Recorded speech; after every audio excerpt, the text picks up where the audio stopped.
Hey everyone, it's Luke here from LT Gaming and welcome back to you LT Gamers. Today I'm taking a look at Combat Mission Fortress Italy, which is now available for the first time on Steam. Along with the base game comes the Gustav line and Road to Victory DLC.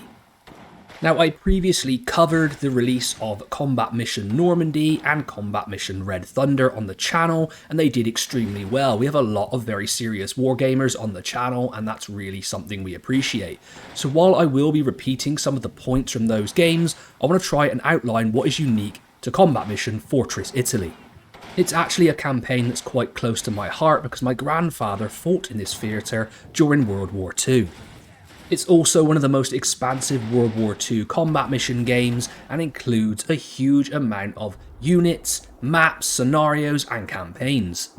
Now, similar to the other combat mission titles, this is an expansive simulation and contains really good modelling of soft factors such as morale, experience and leadership, with innovative systems portraying fog of war spotting, line of sight, command and control and objectives.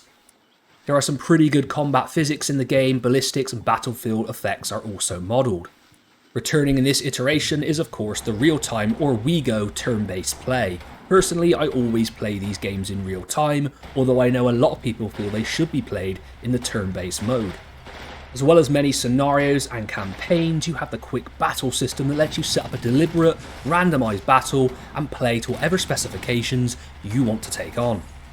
So let's go through some of the things that are unique to this particular version of Combat Mission. And you get to play as the Italians, which are a strange mix of World War I and 1930s equipment and organisation. So there's a lot of tactical challenge in this one. You're able also in the base game to take on the Germans, who have a lot of Panthers and King Tigers, which can of course have a real impact on the battlefield. It's one of the only combat missions to feature mountainous terrain, and I really enjoyed the vibe and different environments within this one. I actually think it's the best of the series for this. There is of course a lot of other factors simulated, buildings, the ability to manipulate weather and ground conditions, but look, we're going to get onto the graphics, and as I've said with the other titles, it really is subpar at this stage. And although I'm well aware that all these factors are being modelled in the simulation, the graphics do not do it justice anymore. This was the same problem I had for Red Thunder and Normandy, and it's not going to change for Fortress Italy. The other issue and elephant in the room is of course price. These games are extremely expensive for such old titles. Now, Slitherine is a great company and they've supported this channel really strongly, but the price of this game, I have to say, as a neutral reviewer, is very high. If you factor in the DLCs on top, overall this is a very expensive proposition. But once again, I'll counter that. There's no other games like these out there. I think they know that, and they know that the player base is going to pay the price. The first major DLC, if you choose to pick that up, contains the formations of the United Kingdom, Canada, Poland and New Zealand. There are 4 additional campaigns with 18 standalone battles, and the units modelled for these nations are really cool, and they're the ones I like to play as, so this was an absolute purchase for me. The second DLC adds in even more cool units as you get to play as the Brazilian, Indian, South African and Free French forces. Really cool in a combat mission game.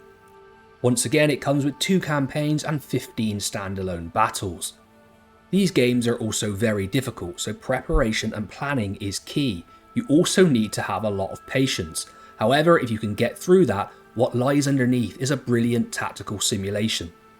And really, just like the other combat mission titles, if you want tactical warfare, the gameplay in this is absolutely sublime. But the graphics, presentation and performance is definitely subpar, and it all comes at a high price. To sum up, I would say if I was going to pick up any of the combat mission titles on Steam, this would be the one because it has such a cool campaign, really nice environments, and also the ability to play as so many different nations. Performance was improved for me, but probably because I moved from a 1660 Ti to a 4070 Ti, so I can't really give the games a fair shake. Even with all my brand new hardware, the game did chug at certain points, but was highly playable on a modern system.